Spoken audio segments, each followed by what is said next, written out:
আমাদের রেজাল্ট চাই, রেজাল্ট চাই, 7 দিনেই রেজাল্ট চাই, সবাই বলো রেজাল্ট চাই, রেজাল্ট চাই, রেজাল্ট চাই, 7 দিনেই রেজাল্ট চাই, রেজাল্ট চাই, রেজাল্ট চাই, 2020 রেজাল্ট চাই, ফাইনাল মেরিট লিস্ট প্রকাশ করতে হবে, করতে হবে, অবিলম্বে করতে হবে।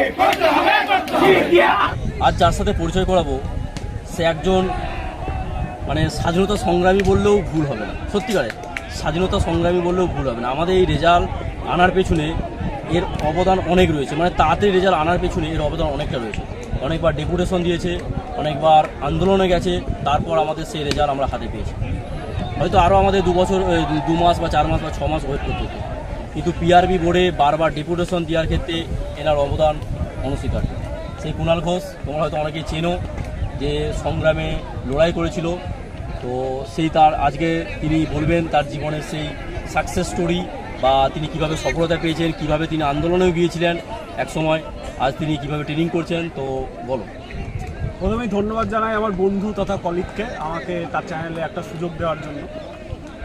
আমি বলবো, দেখো, প্রিপারেশন ফেজটা খুবই খারাপ যায়, ঠিক আছে, মানে একা ঘরে বন্দি হয়ে হয়ে, ঠিক আছে। তো অনেকে ভাবে আমার এখনও বয়স আছে, আমি এখনও প্রিপারেশন করে যাব, হ্যাঁ, আমি এই বছর হলো না, পরের বছর হবে, ঠিক আছে, মোটিভেশনের জন্য এটা একদমই ঠিক আছে।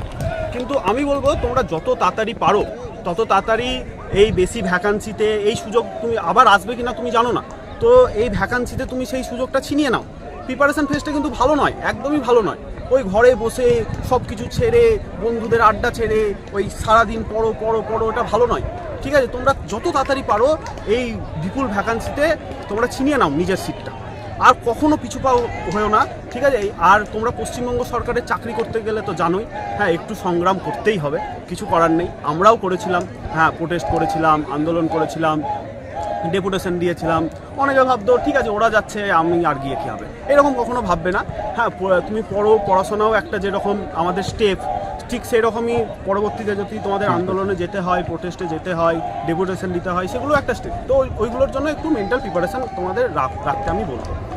আর দেখো, পুলিশের লাইফ ভীষণ ডিসিপ্লিন লাইফ, ঠিক আছে। তোমাদের ভালো লাগবে, অবশ্যই ভালো লাগবে। হ্যাঁ, একটু প্রথম একটু ডিপ্রেশন ফিল হলেও আমার এখন তো ইচ্ছা করে না, এই মানে একসাথে ব্যারাকে যখন থাকি না, আমি বাড়িতে সিঙ্গেল চাইল্ড, তো বাড়িতে গিয়ে আমার ঠিক মন বসে না। এই বন্ধুদের সাথে আমি মানে দৌড়াই, খেলি, হ্যাঁ, একসাথে খাই, মজা করি, একসাথে পানিশমেন্ট খাই, সবগুলো একটা মানে একটা জীবনের অঙ্গ হয়ে গেছে। হ্যাঁ, বাড়িতে গেলে আর মানে ইচ্ছা করে না, একা একা বসে থাকবো, ঘুমোবো। হ্যাঁ, সবসময় মনে হয় কিছু একটা অ্যাক্টিভিটিস করি। হ্যাঁ, তো যারা, আমি একটা মজার কথা বলি, হ্যাঁ, যারা পুলিশের ধর্মপত্নী হয় না, মানে যারা চলার পথে স্ত্রী হয়, তো তারা খুব লাকি হয়। কারণ আমাদের এই পুলিশের ট্রেনিংয়ে আমাদেরকে এমনভাবে শিক্ষা দেওয়া হয়, আমরা সব কাজ শিখে যাই, রান্না থেকে শুরু করে কাপড় কাচা, ঘর গোছানো, সব কিছু শিখে যাই। তো একটা ভীষণ একটা মজার লাইফ তোমরা পেতে চলেছো, একটা সোসাইটির রেসপেক্ট, ঠিক আছে, এই ইউনিফর্ম জবের যে রেসপেক্ট, হ্যাঁ, যে মানুষের কাছে একটা মানে তুমি মানুষ, তোমার বন্ধুরা হতে পারে ডাক্তার, ইঞ্জিনিয়ার, ঠিক আছে, কেউ অনেক বড় অফিসার, কিন্তু যখন একটা ছোট প্রবলেম হবে না, তো তখন তোমার কাছেই ছুটে আসবে যে বন্ধু ভাই, আমি এই প্রবলেমে পড়েছি, এটা কি করা যায়, হ্যাঁ, আমার সাথে এই সাইবার ক্রাইম ফ্রড হয়েছে, আমি কি করব, তুই উপায় বলে দে। তো তোমার তখন একটা ভালো লাগবে যে আমি একটা মানে পুলিশের চাকরি করছি, আমি কাউকে সাহায্য করতে পারছি, সমাজের কিছু কাজে আসছি, এটা তোমার নিজের মধ্যে একটা মানে প্রাউড ফিল হবে। হ্যাঁ, আর আমাদের যে পিটি প্যারেড হয়, হ্যাঁ, তারপর যখন পাসিং আউট তোমাদের প্যারেড হবে, সেদিন দেখবে চোখে কান্না চলে আসছে। মানে যখন ওই তোমরা রাষ্ট্রীয় স্যালুট দেবে, যখন নিশান টলি চলতে শুরু করবে, আমার চোখ দিয়ে তো সত্যি জল বেরিয়ে গেছিলো। তো তোমাদের মোস্ট ওয়েলকাম আমাদের এই পুলিশের চাকরিতে, আমাদের এই ডিপার্টমেন্টে। আমাদের এই ডিপার্টমেন্ট খুবই সহযোগী এক ডিপার্টমেন্ট। হ্যাঁ, তো আমাদের যথেষ্ট পুলিশে আমাদের মুখ্যমন্ত্রী সুযোগ সুবিধা দিচ্ছেন। হ্যাঁ, কোনো অসুবিধা হবে না, তোমরা পুলিশ ডিপার্টমেন্টে এসো, কিন্তু তার জন্য অবশ্যই আগে প্রিপারেশান। তোমরা এইগুলো মোটিভেশন হিসাবে নাও, কিন্তু তোমাদের প্রিপারেশান কিন্তু চালাতে হবে। হ্যাঁ, তোমাকে কেউ 1 ইঞ্চি জায়গা ছাড়বে না, তোমাদেরকে এই সংগ্রাম চালিয়ে যেতে হবে। এই আজ ভাল লাগছে না, আজ করবো না। হ্যাঁ, এই পুলিশের চাকরি এরকম, তোমাকে ফিজিক্যালির সাথে সাথে মেন্টালিও ফিট হতে হবে। আজ আমি দৌড়ে আসলাম 10 পাক, আজ ভালো লাগছে না, আজ পারছি না, এরকম করলে হবে না। নিজেকে কন্ট্রোল করো, নিজেকে সংযমী করো। তোমাদের মনে হয় ভালো লাগছে না, আজ দিনটা থাক, আজ মোটিভেশন পাচ্ছি না, হ্যাঁ এত কম্পিটিশান, এত পড়া, আর পারছি না আমি নিতে, হ্যাঁ এর থেকে ভালো আমি কোনো ছোটোখাটো কোম্পানির চাকরিতে চলে যাই, ব্যবসা করি, এরকম যদি কখনো মনে হয় তাহলে একবার তোমার মা বাবার মুখটা তোমার সামনে ভেবো, একবার চোখ বন্ধ করে ভেবো যে তুমি আজ ইউনিফর্ম পরে তাদের সামনে যাচ্ছ, তাদের হাসি মুখটা তুমি একবার ভেবো। আর পাড়ার সমস্ত লোক যারা এখন তোমাকে টানা মারে, যারা বলে এর দ্বারা কিছু হবে না, এ তো অ্যাভারেজ স্টুডেন্ট, সরকারি চাকরি পাওয়া কি অতই সোজা, ওদের রিয়াকশানটা তুমি ভাবো। তুমি যখন ঢুকবে ইউনিফর্ম পরে বাড়িতে, একবার ভাবো তোমার মা বাবার হাসি মুখ, তোমার ছোট ভাই বোনের হাসি মুখ, তুমি তাদের আজ তুমি বাবাকে বলো বাবা আমার এইটা চাই, বাবা আমার ওইটা চাই, আর তুমি যখন ফার্স্ট স্যালারি পাবে সেই টাকায় যখন মা বাবাকে গিফট কিনে দেবে, ছোট ভাই বোনকে গিফট কিনে দেবে, তাদের মুখের হাসিটা, তাদের খুশিটা একবার ভাবো, তোমার চোখে জল চলে আসবে। তো সেইটা মোটিভেশন হিসাবে নাও।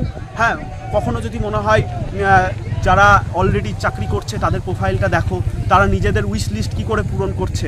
হ্যাঁ আমার অনেক বন্ধুরা এখানে এসেছে যারা নিজেদের ফার্স্ট স্যালারিতে নিজেদের 14 পেড টাকাতে বাইক কিনছে, মা বাবাকে মোবাইল গিফট করছে, হ্যাঁ বোনকে স্কুটি কিনে দিচ্ছে। তো এইগুলো মোটিভেশন হিসাবে নাও, মোটিভেশনের কমতি নেই, হ্যাঁ নিজের মধ্যে মোটিভেশন তৈরি করতে হবে, এগুলো মোটিভেশন হিসাবে নাও। তোমরা পড়াশোনা শুরু করো, হ্যাঁ এই ভ্যাকান্সি আবার কবে আসবে কি না আসবে এই কোনো ঠিক নেই, ঠিক আছে। তো সরকারি মানে কিছু আমরা জানি না সরকার কখন বদল হবে, কি ভ্যাকান্সি দেবে, তো এই বিপুল ভ্যাকান্সিতে নিয়ে নাও না চাকরিটা। এমন কিছু নয় নিউক্লিয়ার সায়েন্স যে তোমরা পারবে না। পুলিশের চাকরি যথেষ্ট মানে একটা সুযোগ, একটা ভীষণ বড় সুযোগ পুলিশের চাকরি আমাদের মতো অ্যাভারেজ স্টুডেন্টের জন্য। আমরা ভীষণ হাইপার স্টুডেন্ট নই, ঠিক আছে, আমরা যে টপার হতাম স্কুলে এরকম নই, হ্যাঁ আমরাও একটা মধ্যবিত্ত অ্যাভারেজ স্টুডেন্ট। আমরা পেরেছি যখন তোমরাও পারবে, কেন পারবে না? খুব একটা সহজ, তোমাকে শুধু একটু ডিসিপ্লিনড হতে হবে। হ্যাঁ হতে পারে তোমার প্রেমিক প্রেমিকা থাকতে পারে, হ্যাঁ তোমার বন্ধু বান্ধব থাকতে পারে, কিন্তু তাদের জায়গাটা একটু সংকীর্ণ করতে হবে তোমাকে। একটু একটা বছর দাও, 6টা মাস দাও নিজের প্রিপারেশনে, হ্যাঁ তারপর তো আছে প্রেমিক প্রেমিকা বন্ধু বান্ধব। একটা কথা মনে রাখো, শূন্য পকেটে কিন্তু কোনো বন্ধু বান্ধব থাকে না, শূন্য পকেটে প্রেমিকাও থাকে না। তো নাও এগুলো মোটিভেশন হিসাবে নাও। হ্যাঁ যে মেয়েটা যে ছেলেটা তুমি শূন্য পকেট বলে ছেড়ে চলে গিয়েছিল তাকে দেখিয়ে দাও, এটাই তো সুযোগ।